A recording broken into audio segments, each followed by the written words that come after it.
across the South Coast, live from Solent University. You're listening to Solent Sports News. Welcome to Solent Sport News. I'm Barbara Lorusso and this is your 3 p.m. bulletin.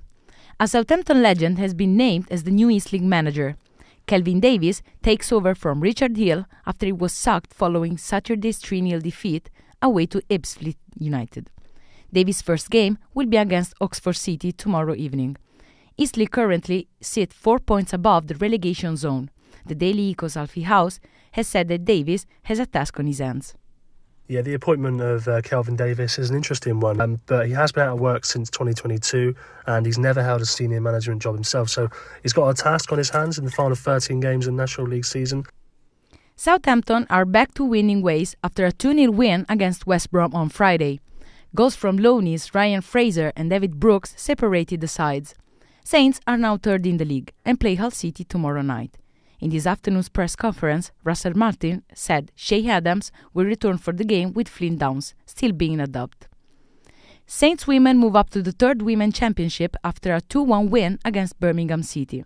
Their next game is away to promotion rivals Sunderland on Sunday. Sunderland have announced the departure of manager Michael Beale after just 12 games. The Black Cats have dropped 10th since the appointment.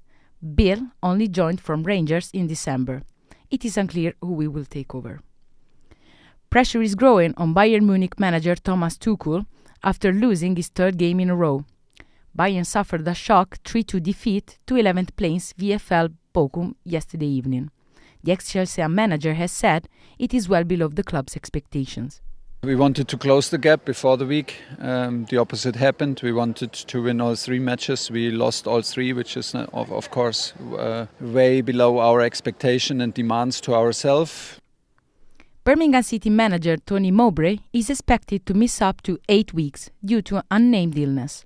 The 60-year-old is only in his second month in charge of the Blues, since taking over from Wayne Rooney. Mowbray's last game in charge was a win against his former club Sunderland. Manchester United legend Gary Neville has praised Newcastle sporting director. Dan Ashworth has been linked with a £20 million move to the Red Devils. Newcastle have granted him gardening leave. Southampton Jason Wilcox has also been linked with the job. What Ten Hag will look at and think is the people that were at United who've signed badly for 10 years are still there, and I need some sort of competent people. I think if Dan Ashworth comes in, he'll step aside and let him get on with it. Some Formula One now, and an exclusive interview with Vasseur will take place tonight. The Ferrari team principal will finally talk about Lewis Hamilton joining his team in 2025. In advance, he said that he always had the idea in his head that the driver would have come to Maranello. More considerations will be discussed tonight. Still Formula One, and the Red Team principal Chris Horner will have his future decided this week.